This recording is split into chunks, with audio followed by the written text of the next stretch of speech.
Assalamualaikum warahmatullahi wabarakatuh. Halo semuanya, jumpa lagi dengan saya Chow Sing Sing, kurator dari Podcast Horror Night Story. Halo, apa kabar semuanya? Semoga kalian semua sehat-sehat ya. Dan pada malam hari ini adalah maksudnya bukan malam terakhir ya, cerita terakhir dari teror pendakian Gunung Aseupan. Jadi silakan simak ceritanya. Kalau tidak tahu awalnya, silakan kunjungi link yang ada di sematan komentar ya. Oke, daripada kita berlama-lama, mari kita simak ceritanya. Ayu dan Agus masuk ke dalam tenda Tejo. Mereka pun telah mengganti pakaian. Wajah keduanya terlihat segar. "Loh, Rizal sama Didik mana?" Agus mengedikkan bahu. "Entahlah, mereka udah makan sendiri dan gak mau gabung sama kita. Ya udah, biarin aja mereka sibuk dengan urusan masing-masing. Ya nggak, Yu?" Agus melirik Ayu. Disambut anggukan kecil dari Ayu. Sebenarnya Tejo tak mempedulikan apapun tentang Rizal dan Didi. Mereka nggak ikut makan bersama malah lebih baik. Jatah logistik jadi nggak berkurang banyak. Lagi pula, perut-perut karung seperti Tejo, Agus, dan Upi, lelaki rakus membutuhkan jatah makan lebih banyak. Tejo sebenarnya sangat kelaparan. Mana hujan tadi. Belum lagi perjalanan yang tidak bisa dibilang menyenangkan. Harus menanjak di tengah hutan. Dan belum lagi licin. Benar-benar menguras tenaga. Jatah makan Didik dan Rizal pun kembali disambarnya dengan lahap.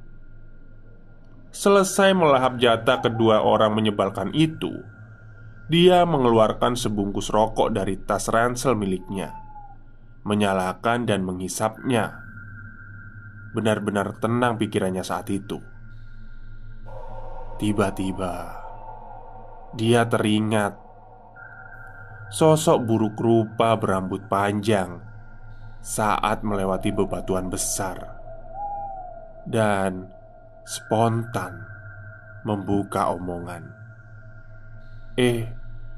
Kalian berdua tadi ketemu sama sosok rambut panjang gak waktu lewat bebatuan tadi?" Ayu terkejut, kemudian menjawab, "Hus, gak usah diomong. Mending nanti aja ceritanya pas kita turun gunung." Tejo benar-benar polos. Dia menoleh ke arah Upi, yang dilihat hanya tertawa. "Memangnya kenapa?" tanya Tejo dengan wajah bingung. "Gak perlu dibicarakan sekarang, saat masih berada di atas gunung. Takut nanti setannya malah denger. Makhluk seperti mereka itu terkadang tak ingin disebut." Agus menimpali pertanyaan Tejo. Akhirnya Tejo terdiam dan tak lagi bertanya apapun. Dia kembali menghisap rokok yang tersisa separuh di tangannya. Meski dia tak lagi membicarakan mengenai makhluk tadi, Tejo yakin Agus dan Ayu sudah melihatnya. Sedang asyik mengobrol, tiba-tiba saja terdengar suara Rizal yang berteriak ketakutan. "Tolong, ada setan!" Tapi tak ada satupun yang menghiraukan teriakan Rizal. Karena sebelumnya Rizal dan Didik sudah menjahili mereka. Jadi dianggapnya Rizal sedang melakukan keisengan yang sama. Cuekin aja. Mereka itu berniat iseng sama kita. Paling juga mereka lagi ketawa, ujar Agus. Tapi Sepertinya dugaan Agus salah. Terdengar derap kaki tergesa-gesa berlari ke arah tenda Tejo. Dilihatnya Didi dengan wajah panik dan tanpa sengaja menendang beberapa gelas kopi hingga isinya berceceran. Wajah Agus dan Ayu terlihat kesal. Agus pun menghardik Didi dengan ketus. Lu ini kenapa sih? Rusuh banget dari tadi. Jujur ya, gue malu sama kelakuan lo berdua. Emang tukang rusuh, ngaku-ngaku pendaki handal, tapi kelakuan gak lebih dari anak 5 tahun, timpal Ayu. Ayu dan Agus sedikit heran. Biasanya Didi akan kembali membalas kalimat mereka, tapi kali ini Didi hanya terdiam tak merespon apapun. Dia bersembunyi di belakang punggung Agus sambil menutup kedua matanya. Tubuhnya bergetar. Terbata-bata dia mengatakan jika di dekat tendanya ada setan. Tejo yang melihat perubahan raut wajah Didi berpikir kalau apa yang diucapkan adalah benar. Belum lagi suara teriakan Rizal meminta pertolongan mereka semakin kencang. Tejo dan Upi saling berpandangan satu sama lain. Rupanya keduanya sepemikiran. Upi berlari menghambur keluar tenda dan secepat kilat menuju tenda Rizal. Tejo melihat dari kejauhan. Entah kenapa dia merasa semuanya baru saja dimulai. Setelah Upi masuk ke dalam tenda Rizal, suara teriakan itu berhenti, tetapi tergantikan oleh suara cacian dan makian Rizal kepada Upi. Di antara kalian berdua pasti ada yang bawa jimat kan? Brengsek lu berdua. Gue sampai diganggu sama demit sini. Tanpa berpikir panjang, ditambah rasa dongkol mendengar cacian dan umpatan Rizal, Tejo berlari ke arah tenda Rizal. Dan Rizal menunjuk Tejo yang saat itu berdiri di depan tenda. Bocah sialan, pasti lo kan pakai jimat? Rizal mendekat Tejo. Rahangnya mengeras. Kedua tangannya mengepal dengan kencang. Tanpa harus diberi aba-aba, Rizal mengangkat kepalan tinjunya, hendak menghantam wajah Tejo. Stop. Upi secara refleks menahan tangan Rizal. Kelakuan Rizal saat itu benar-benar sudah melampaui batas. Dari tadi kelakuan lo berdua masih bisa gue tolerir, tapi kali ini udah benar-benar melampaui batas yang sewajarnya. Kalau lo gak suka, setelah turun dari Gunung Aseupan, kita selesaikan secara jantan. Upi menekan kepalan tangan Rizal sekuatnya. Ayu yang melihat perdebatan mereka berlari menghampiri dan berusaha melerai. Lo ini kenapa sih Zal? Bukannya introspeksi malah nyalahin orang. Wajar tahu kalau lo sampai diganggu setan sini. Lo berdua dari tadi gak bisa jaga perkataan di gunung ini dan melanggar aturan yang ada di gunung ini. Dari awal gue udah gak terlalu senang kalian ikut pendakian ini. Kalau bukan karena Agus yang ngajak, gue males buat ikut pendakian ini sama kalian berdua. Agus menengahi.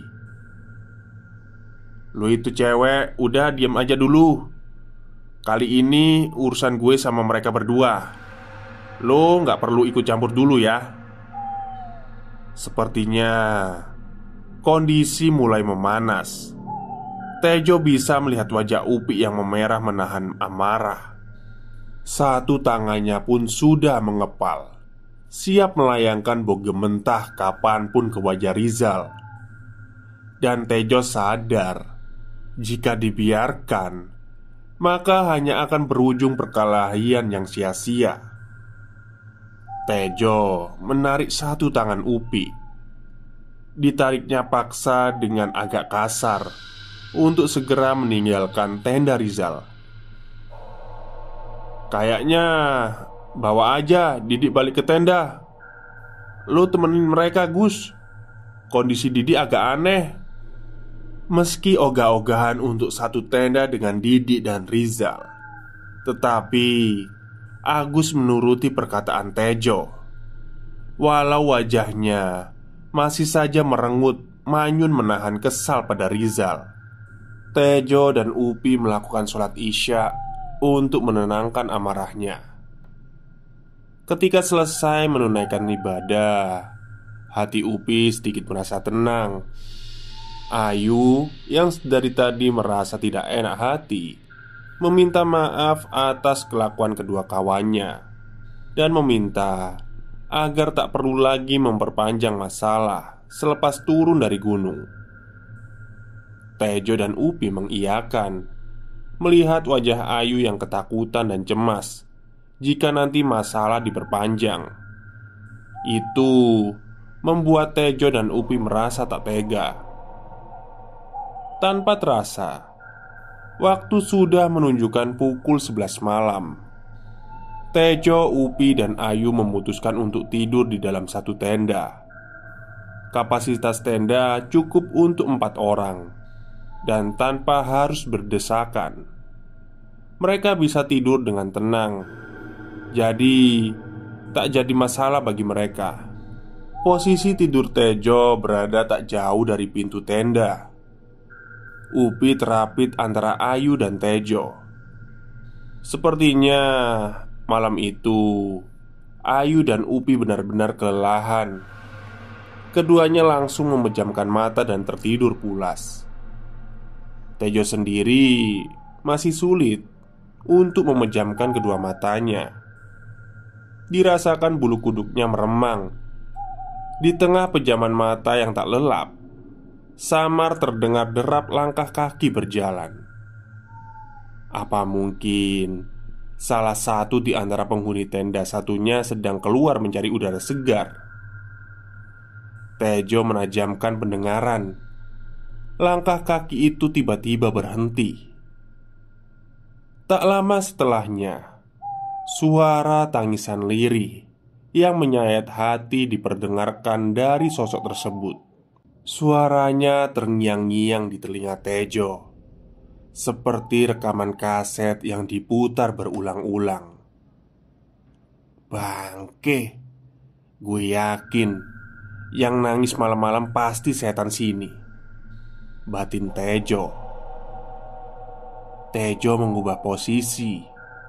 Dia bangkit dan merangkak perlahan ke arah pintu tenda dan membuka resleting perlahan, berusaha mencari tahu keadaan di luar sana.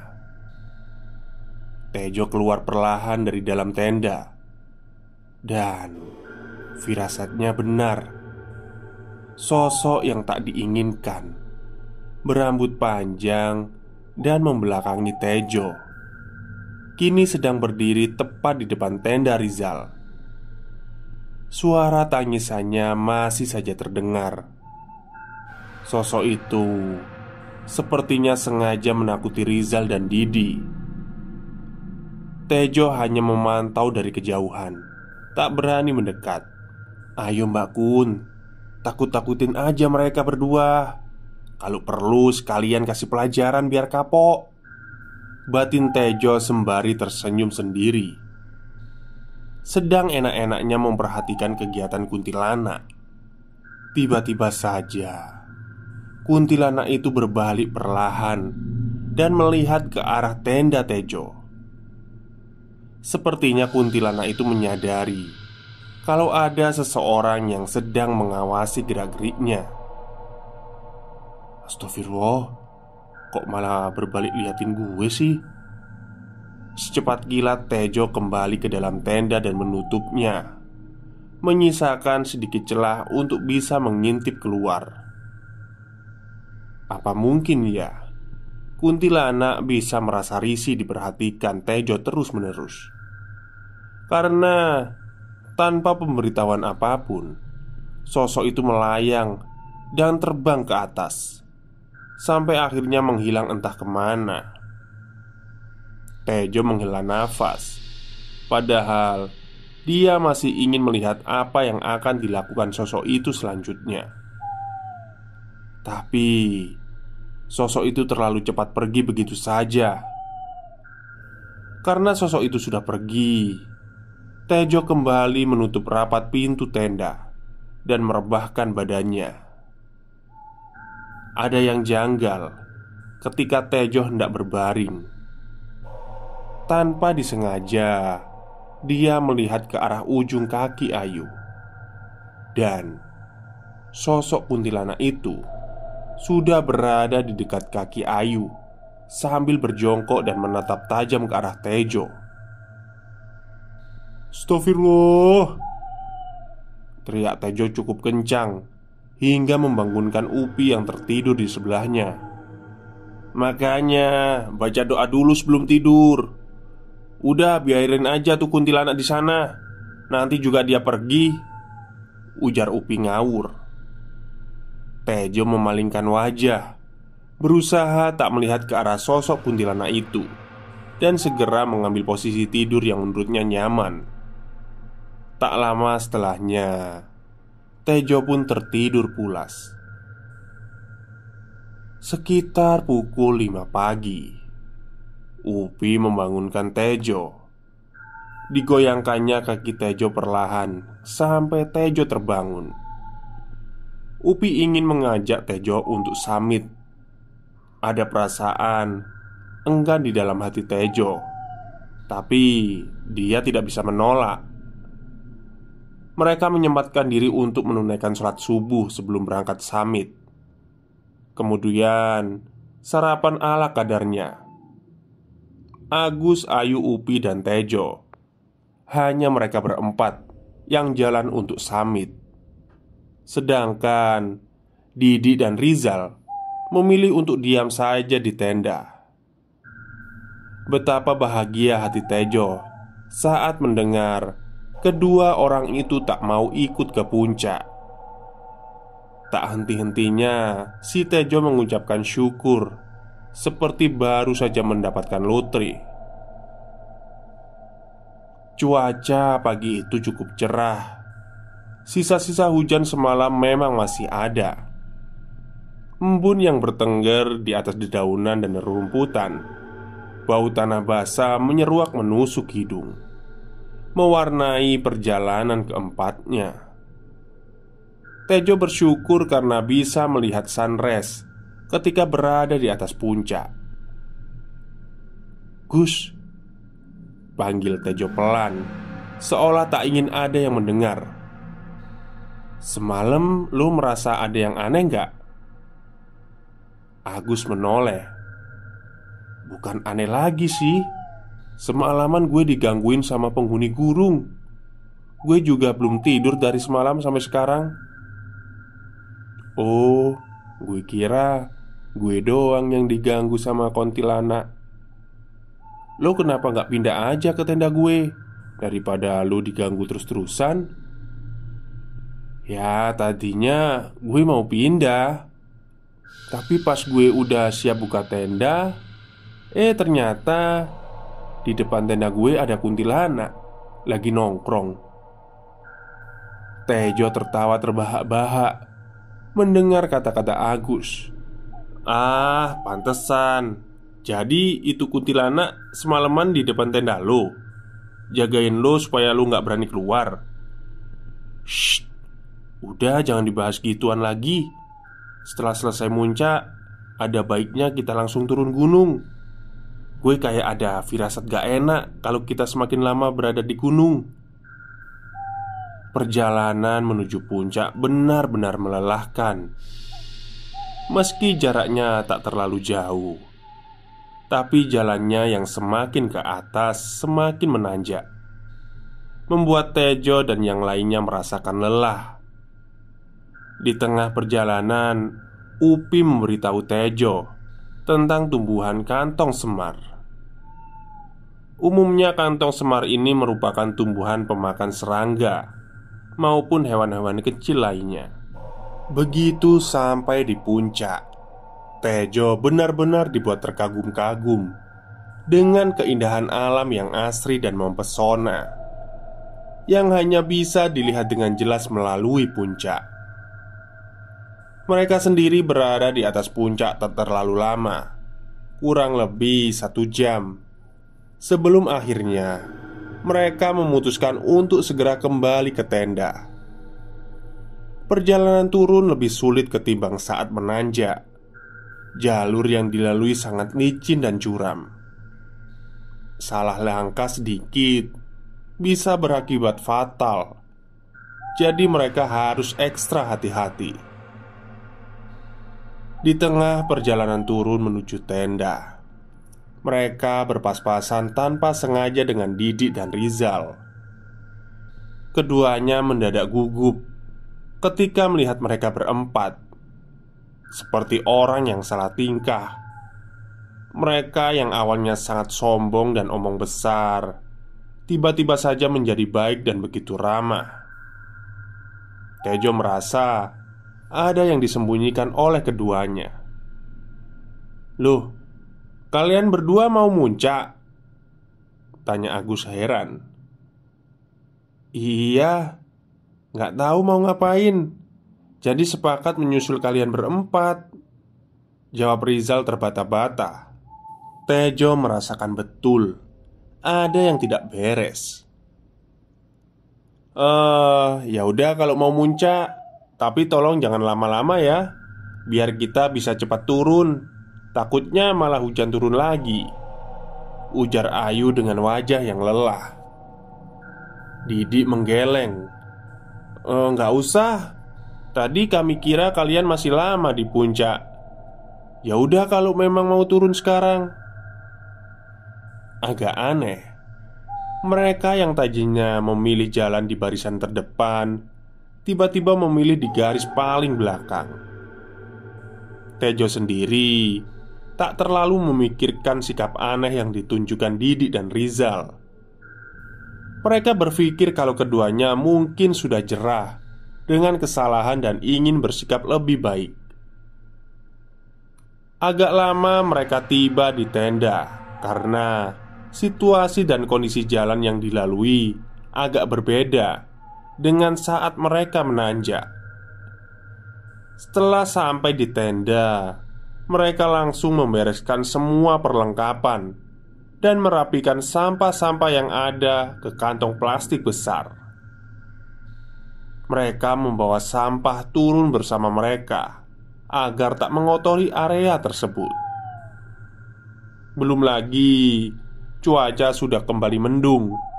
Sepertinya hujan tak lama lagi akan turun. Ketika semua barang sudah di-packing rapi, tiba-tiba saja kabut tebal menyelimuti pegunungan dan hujan deras turun dengan lebatnya. Melihat kondisi yang tidak memungkinkan untuk turun gunung, Upi pun meminta untuk segera membentangkan kembali flashlight agar kami bisa berteduh. "Aduh, kenapa sih hujan harus mendadak deras? Kenapa nggak setelah kita sampai di bawah aja?" sungguh Tejo kesal. Upi terlihat lebih tenang di antara yang lainnya. Dengan senyum simpul dijawabnya gerutuan Tejo. "Ya, namanya juga alam. Kita kan nggak bisa memprediksi apapun. Nikmatin aja lah. Siapa tahu cuma sebentar." Samar-samar Tejo melihat sesuatu terbang dan melintas dengan cepat di tengah kabut tebal. Tejo sempat berpikir yang melintas barusan mungkin saja musang atau hewan lain, atau mungkin saja halusinasi, karena dia sendiri sudah lelah. Di tengah lamunan dan pikirannya saat itu, Tejo dikagetkan dengan injakan kaki Upi ke arah kakinya. Upi menatap tajam, kemudian mengernyitkan dahinya. Upi meminta kepada yang lain untuk kembali memasang tenda. Dia tak ingin jika mereka kedinginan karena takut hujan kali ini. Di saat yang lainnya setuju usulan Upi, justru Rizal dan Didi malah menentang keputusan Upi. Rizal dan Didi justru meminta mereka untuk kembali melanjutkan perjalanan, karena sebentar lagi hujan pasti akan berhenti. Sekalipun tak berhenti, mereka harus tetap jalan, tak usah mempedulikan apapun. Entah apa yang ada di pikiran keduanya, sehingga di tengah kabut tebal itu justru ingin melanjutkan perjalanan tanpa berpikir akan sangat berbahaya. Satu persatu menentang usulan Didi dan Rizal. Jalanan yang akan dilalui adalah tanah merah dan bebatuan. Tentunya akan menjadi sangat licin di tengah hujan deras. Kabut sendiri semakin menggila. Mulai tak terlihat apapun di sekeliling. Perasaan Upi saat itu semakin kuat. Begitu juga dengan apa yang dirasakan Agus. Hampir 1 jam lebih mereka berteduh. Tahu-tahu Rizal dan Didi melangkah keluar tenda, mengambil ransel dan kemudian perlahan berjalan turun. "Woi, lu berdua mau pada kemana? Gak bisa nunggu hujan agak reda. Belum lagi kabutnya tebel banget. Apa kalian bisa kelihatan jalan nantinya?" Ayu berteriak ke arah Rizal dan Didi. Tapi sepertinya keduanya benar-benar tak menghiraukan kalimat Ayu. Mereka terus berjalan menembus hujan dan pekatnya kabut yang menyelubungi gunung. Didi pun menoleh. "Kalian nedu aja. Gue sama Rizal harus cepet-cepet turun karena masih ada urusan lain." Ayu bersikeras meminta mereka tinggal dan tidak memaksakan diri, menunggu sampai hujan benar-benar reda. Dia memohon agar keduanya tak nekat untuk turun. Tapi permintaan Ayu ditolak mentah-mentah. Keduanya terus berjalan meninggalkan keempat lainnya. Saat hendak menuruni jalan, langkah keduanya terhenti. Wajah keduanya terlihat pucat dengan pandangan mata yang kosong. Teriakan meminta mereka kembali ke tenda tak digubris, seolah suara keempat kawannya itu sama sekali tak didengar. "Loh, kenapa mereka berhenti?" tanya Tejo penasaran. "Waduh, kurang tahu juga. Apa mereka melihat sesuatu ya? Coba Jo datangin mereka." Tejo menurut. Dengan sigap dihampirinya Rizal dan Didi. Namun baru beberapa jarak meter, tiba-tiba saja ada sebuah sosok yang menabrak tubuh Didi. Seketika Didi pun terjatuh dan menggelinding ke arah bawah. Tejo yang panik segera berlari dan mengejar arah jatuhnya. Ada yang aneh dengan Rizal saat itu. Dia hanya berdiri diam tanpa memedulikan keadaan Didi yang terjatuh. Tejo yang berlari mengejar Didi hampir terpeleset. Kepalanya terbentur sebuah batang pohon besar. Tejo menatap ke atas, ke arah di mana Rizal berdiri mematung. "Sial, ya tuh ke arah mana sih Didi? Zal, bantuin gue dong!" Suara panggilan Tejo sepertinya tak didengar oleh Rizal.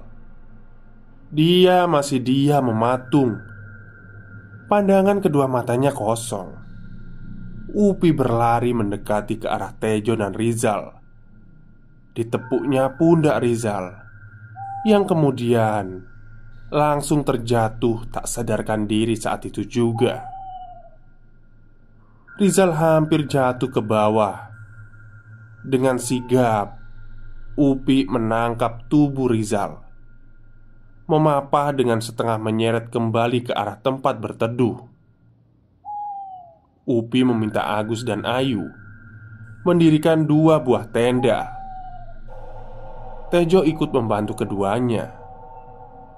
Setelah tenda selesai didirikan, Rizal diboyong masuk ke dalam tenda dan meminta Agus menggantikan semua pakaian Rizal yang basah dan kotor.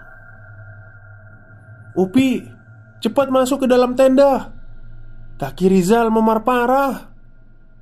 Teriakan Agus dari dalam tenda membuat mereka berduyun-duyun masuk ke dalam. Ada memar yang cukup besar di kedua kaki Rizal, seperti memar bekas pukulan yang sangat parah, biru dan bengkak. "Aduh, lo berdua melakukan hal apa sih? Konyol banget.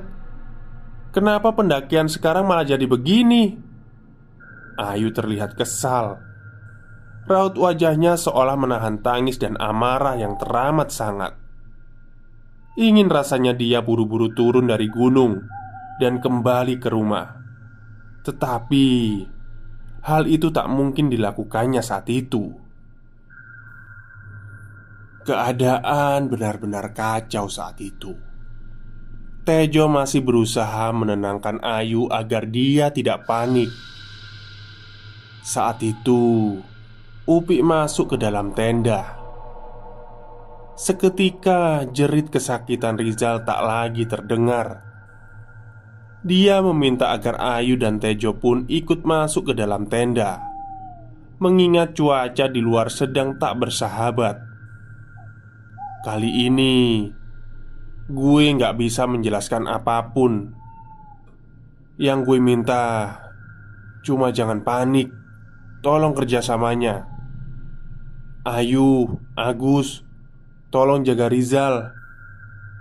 Jangan pernah keluar tenda selagi gue sama Tejo belum kembali. Jangan pernah keluar apapun yang terjadi, ujar Upi dengan wajah yang serius. Sebenarnya kaki Rizal itu kenapa, Pi? Tanya Ayu dengan mata berkaca-kaca. Feeling gue sih mereka berdua melanggar pantangan. Ini coba tolong cek, cari tahu apa mereka mengambil sesuatu. Dan seandainya kalian menemukan sesuatu itu, kalian simpan dulu, jangan dibuang. Gue sama Tejo mau melacak arah jatuhnya Didik. Siapa tahu Didik jatuh tak terlalu jauh, jadi kami bisa dengan cepat menemukannya. Upi meminta Tejo mengambil tali karmantel yang ada di jarinya. Ketika Tejo dan Upi menuju ke titik lokasi Didik terjatuh, Tejo melihat sosok nenek-nenek yang wajahnya benar-benar tak layak untuk dilihat. Wajahnya menyeramkan, rambutnya berantakan, menutupi sebagian dari wajahnya yang hancur. Nenek itu menatap ke arah Upi dan Tejo, kemudian mulai berbicara dengan suara berat dan parau. "Tolong kembalikan barang yang telah mereka curi. Sungguh lancang datang ke wilayahku dan mengambil benda pusaka yang turun-temurun telah lama berada di sini. Mohon dimaafkan kelakuan mereka. Tolong kembalikan salah satu teman kami. Saya berjanji, apapun benda pusaka yang telah diambil oleh mereka akan kami kembalikan saat ini juga," ujar Upi. Tampaknya negosiasi keduanya belum berjalan dengan baik. Nenek buruk rupa itu masih tak senang dengan jawaban Upi. "Mereka berdua akan jadi budakku karena mereka sudah lancang. Sosok nenek menyeramkan itu terbang menghampiri tenda di mana Rizal berada. Tetapi Upi dengan sigap mengambil sebuah batu kecil dan membacakan sesuatu pada batu itu dan dilemparkannya ke arah nenek itu. Saat batu itu mengenai tubuh nenek itu, suara jeritan tak tertahan terdengar samar, kemudian dia menghilang. Tejo hanya bisa melongo melihat kejadian itu. Dia terperanjat mendengar suara Upi yang meminta agar segera mengikat tali karmantel ke sebuah pohon terdekat. "Tunggu di situ dan jaga tali ini, jangan sampai lepas ya. Gue mau turun ke bawah dan nyari Didi. Doain semoga cepat ketemu." Saat itu masih pukul 11 siang. Tapi karena suasananya dipenuhi kabut tebal dan hujan, terlihat mau maghrib. Benar-benar tak nyaman. Upi melakukan persiapan seperti ingin panjat tebing. Diakui oleh Tejo, jika sepupunya itu bukan hanya sebuah hobi untuk naik gunung saja, melainkan di dalam hobinya itu dibekali ilmu pengetahuan tentang pendakian yang cukup kental. Jadi, ketika terjadi hal yang tidak diinginkan seperti sekarang, dia tahu harus melakukan apa. Setelah persiapan selesai, Upi mulai perlahan turun ke bawah. Tejo yang diberi tugas untuk berjaga dan menunggu sampai Upi kembali tak melakukan apapun. Dia hanya berdiam diri sambil melihat-lihat ke sekeliling. Tejo mulai merasakan dingin di sekujur tubuh. Dia sendiri tak bisa menghitung berapa lama Upi turun ke bawah. Benar saja, saat sedang mengawasi sekitarnya, dia melihat sosok nenek-nenek tadi muncul kembali di hadapannya. Hanya berjarak 5 cm. Nenek itu tersenyum. "Lepaskan saja tali itu. Mereka berdua tak ada yang selamat. Keduanya mati karena jatuh ke jurang," ujar nenek itu. Nenek itu terus memprovokasi Tejo agar melepaskan ikatan tali karmantel. Ia hanya bisa berdoa dan membacakan beberapa surat yang dihafal. Tapi nenek itu tidak mau pergi. Secara tiba-tiba, salah satu tangan nenek itu terjatuh. "Aduh, mau lo apa sih, Nek? Hujan seperti ini mending di rumah deh. Gak baik mandi hujan-hujanan." Mana tangannya tiba-tiba putus, rengek Tejo dalam hati. Tangannya yang terjatuh itu tiba-tiba merayap ke arah Tejo. Dan ketika mau mendekatinya, tiba-tiba Tejo refleks menendang tangan itu sambil teriak, "Jangan ganggu gue, nenek sialan." Setelah menendang tangan itu, satu tangannya lagi pun terjatuh dan mulai merayap lagi ke arah Tejo. Untuk yang kedua kalinya, tangan itu dia tendang lagi. Setelah Tejo tendang, dia menengok ke arah nenek itu. Nenek itu pun tertawa. Lalu nenek itu mulai mendekati Tejo secara perlahan. Baru bergeser beberapa sentimeter, tiba-tiba nenek itu terbang menghilang. "Alhamdulillah, pergi juga akhirnya," ucap si Tejo. Tak lama dari kejadian itu, Upi pun datang. "Gue udah nemuin Didi. Kondisinya sedang pingsan. Dan gue rasa beberapa tulangnya ada yang patah, terutama di kakinya. Gue nggak bisa bawa dia karena nggak mungkin." "Lah, terus gimana? Bakalan selamat gak dia?" Tanya Tejo. Kita harus bertindak cepat dan sebaiknya kita pergi dulu ke tenda untuk membicarakan hal ini ke yang lain, sambil lihat kondisinya Rizal, teriak Upi masih dengan nafas memburu. Tejo dan Upi pun berjalan kembali ke tenda. Upi menyuruh Tejo mengganti pakaian, karena biarpun nantinya bakalan hujan-hujanan lagi, tapi Upi menyuruhnya begitu, bertujuan supaya badan Tejo sedikit lebih hangat. Setelah berganti pakaian, Tejo dan Upi langsung masuk ke tenda satunya. Gue nemuin ini Pi, di tasnya Rizal, jelas Agus. Ternyata Rizal sudah mengambil sebuah tanaman kantong semar. Tanaman itu terlihat sedikit berbeda dari yang Tejo lihat sebelumnya. Kulitnya berwarna keemasan. Sudah gue duga, ini sumber masalahnya, tegas Upi. Didik gimana Pi? Udah ketemu belum? Tanya Agus. Upi pun menjelaskan kepada Ayu dan Agus tentang kondisi Didi saat itu dan mulai menyusun rencana. Upi menjelaskan, Upi menugaskan Agus dan Ayu agar tetap di tenda untuk menjaga Rizal. Tejo ditugaskan menjaga Didi di lokasi pingsannya.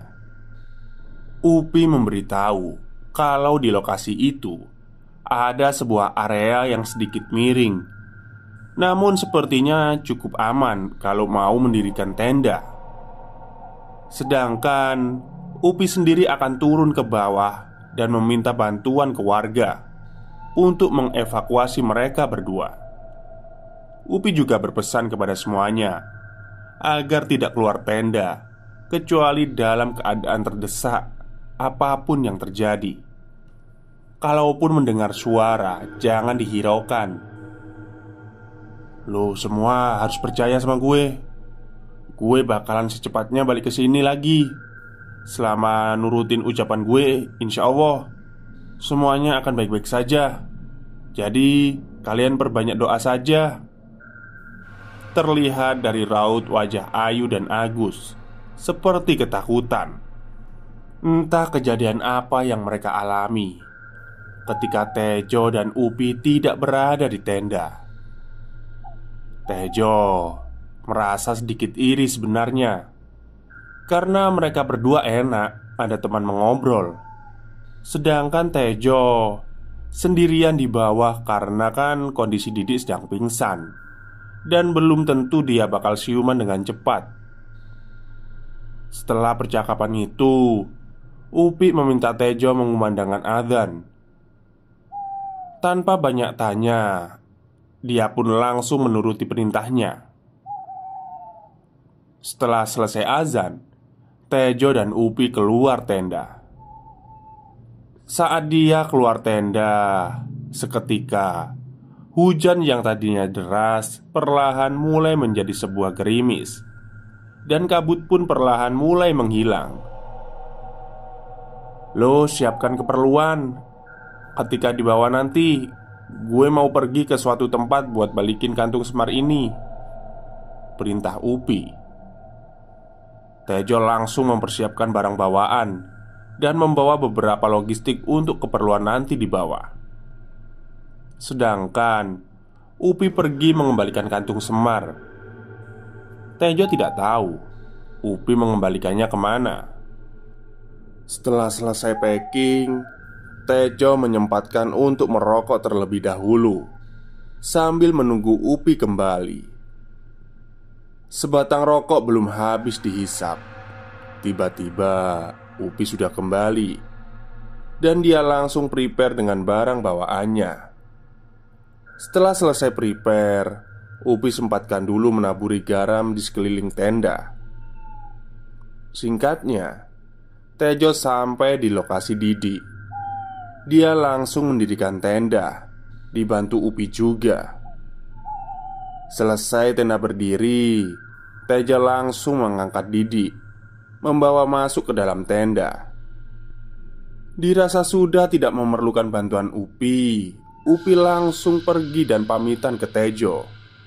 Namun, sebelum dia berjalan turun, Tejo sempat bertanya, "Gue harus gimana nih?" Upi pun menjelaskan apa saja yang harus Tejo lakukan untuk merawat Didi. Lo kok nggak naburin garam juga di sini?" tanya Tejo lagi. Gue kira lo mau ngomong apaan. Lo sendiri aja yang naburin. Lagian nggak perlu begituan buat lo. Biar nanti lo ada temennya. Kalau Didi masih belum siuman, jawab Upi sambil berjalan pergi meninggalkan tenda. Batin Tejo, dasar saudara PA, masa yang nemenin gue setan. Setelah Upi pergi, Tejo pun menggantikan pakaian Didi dan membungkusnya dengan 2 sleeping bag. Tejo yang melihat kondisi Didi seperti itu merasa kasihan. Walau saat di awal kesal dengan tingkah mereka berdua. Setelah selesai mengganti baju Didi dan lain-lain, Tejo melihat jam. Ternyata dia baru sadar waktu sudah menunjukkan hampir pukul 3. Tejo segera sholat. Dan selesai sholat langsung menyeduh mie instan karena perut sudah mulai keroncongan. Di dalam tenda, hal yang sering dia lakukan adalah memeriksa pernafasan Didi. Karena yang dia takutkan kalau Didi tidak bernafas lagi. Waktu terus berjalan. Tanpa terasa, Tejo mulai membaringkan badan. Matanya terpejam dan mulai terlelap. Tak berapa lama kemudian dia terbangun. Dan ketika melihat jam, ternyata sudah pukul 8 malam. Tejo kaget karena tidurnya begitu nyenyak. Dia langsung bangun dan berniat untuk melakukan sholat terlebih dahulu. Namun, ketika dia bangun, dia melihat ke arah Didi. Dia kaget karena Didi memicingkan kedua matanya ke arah Tejo. "Astagfirullah, lu udah sadar, Di?" teriak Tejo. Dia bertanya, namun Didi tidak menjawab. Didi hanya mengedipkan matanya saja. Sumpah, melihat Didi yang cuma bisa melotot, Tejo merasa sedang menjaga orang yang sedang sekarat. Tejo yang sedikit tidak percaya kalau Didi sudah siuman, dia mencubit pipinya. "Oh, ternyata ini bukan mimpi. Lu beneran Didi yang asli?" katanya. Pertanyaan konyol itu pun muncul dari mulutnya untuk memastikan Didi ini bisa mengedipkan matanya. "Gue sholat dulu ya. Selesai sholat, nanti gue bikinin teh hangat dan makanan buat lo," ucap Tejo beranjak. Lagi-lagi Didi tidak berbicara dan hanya mengedipkan matanya sebagai tanda mengerti. Selesai sholat, Tejo langsung masak air untuk membuatkan teh. Setelah semuanya matang, Tejo menyuapi Didi dengan sangat hati-hati. Karena untuk membuka mulut saja, sepertinya dia sangat kesulitan. Ketika Tejo menyuapkan makanan ke dalam mulut Didi, tiba-tiba terdengar suara tertawa. Yang tak lain itu adalah ketawa kuntilanak. "Aduh, kuntilanak sialan, datang-datang malah ketawa," umpat Tejo. Dia melihat ke arah Didi. Didi memejamkan matanya ketakutan. Tejo yang tahu kalau Didi ketakutan mencoba untuk menenangkan Didi. "Udah, buka aja mata lo, santai aja. Kuntilanaknya nggak bakalan berani masuk." Didi pun membuka mata dan meneteskan air mata. Entahlah dia menangis karena apa, Mungkin karena menahan rasa sakit atau ingin cepat-cepat pulang. "Udah Di, jangan nangis. Lo bakalan selamat kok. Bentar lagi akan ada yang nyelamatin kita. Lo banyak-banyak berdoa aja yang penting," saran Tejo. Namun suara kuntilanak itu terus saja tertawa. Tejo yang kesal mendengar ketawa itu sebenarnya ingin keluar. Tapi kalau dia keluar, si Didik pasti bakalan ketakutan lagi. Selesai menyuapi Didi, Tejo sempat berpikir tentang keadaan Ayu, Agus, dan Rizal yang ada di atas. Dia merasa mereka pun mengalami hal yang sama seperti dirinya. Mereka pasti bakalan diganggu oleh sosok-sosok makhluk gaib. Tejo juga sempat berpikir, kapan kira-kira si Upi bakalan kembali ke tempat ini. Dia sudah bosan dengan kondisi seperti itu. Untuk mengisi kegabutan, dia mengajak Didi berbicara. Walaupun Didi hanya sempat dan bisa mengedipkan matanya saja, setidaknya Didi sadar dan Tejo merasa ada seorang teman. Sebenarnya selain mendengar tertawa kuntilanak, Tejo juga mendengar suara langkah kaki sedang berjalan. Kadang dia merasa kalau di luar tenda itu ramai sekali. Sebenarnya ingin sekali mengecek keluar. Takutnya selain ada sosok setan penunggu gunung, dia juga takut dengan binatang buas. Namun karena melihat kondisi Didik yang ketakutan, Tejo mengurungkan niat untuk keluar tenda. Malam semakin larut. Tidak terasa sudah hampir jam setengah 1. Tapi Upi masih belum datang. Tejo yang mulai khawatir dengan Upi mulai memikirkan hal-hal yang aneh terjadi pada Upi. Dia takut kalau Upi kenapa-kenapa di jalan. Dan dia sempat berpikir kalau Upi mungkin belum sampai di perkampungan warga. Atau justru malah si Upi terjatuh. Aduh, gue gak boleh mikir kayak gitu. Pasti Upi baik-baik saja, geram Tejo dalam batinnya. Sekitar pukul 1 malam, dia melihat sebuah cahaya seperti lampu senter mengarah ke tenda. Tejo yang melihat cahaya itu tidak terlalu senang, karena yang dia takutkan cahaya itu hanyalah tipu daya dari setan-setan yang berada di sekitar. Lama-kelamaan, cahaya itu mulai mendekat, disusul seperti ada suara yang memanggil. Suaranya tak terdengar asing, seperti suara Upi. "Jo, Tejo." Tejo tak menjawab panggilan itu. Sampai akhirnya ada orang yang membuka resleting tenda. Dan dia bersyukur ternyata itu adalah Upi bersama beberapa warga. "Gue panggil-panggil kenapa gak nyaut sih?" geram Upi. "Ya maaf, gue kan nurutin amanah lo," jawab Tejo. "Udah lo keluar tenda dulu, biar dicek dulu kondisi si Didi," perintah Upi. Lalu salah satu warga masuk ke tenda dan melihat kondisi Didi. "Gimana? Aman gak?" tanya Upi. "Aman palelu. Gue dari tadi digangguin mulu. Dan kayaknya gue perhatiin si Didi ini cuma bisa ngedipin mata doang.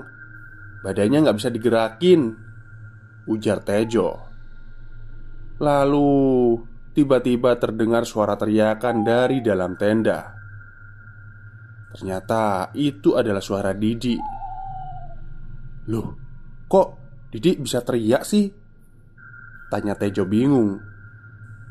"Udah, nanti aja gue jelasinnya kalau udah sampai ke rumah Bibi. Lo sekarang beres-beres aja. Malam ini juga kita bakalan turun. Oh iya, Ayu dan yang lainnya sudah turun duluan. Gue tadi ke mereka dulu sebelum gue kesini," terang Upi. Sekitar pukul 2 dini hari, mereka pun turun. Didi ditandu oleh warga. Tapi anehnya, dia bisa berbicara dan badannya bisa digerakin. Walaupun katanya yang parah hanya cedera di kakinya, tapi syukurlah, ternyata keadaan Didi tidak seperti tadi. Walaupun Tejo yang tidak tahu mengapa Didi bisa begitu. Sebelum berangkat turun, Didi sempat berterima kasih ke Tejo sambil menangis.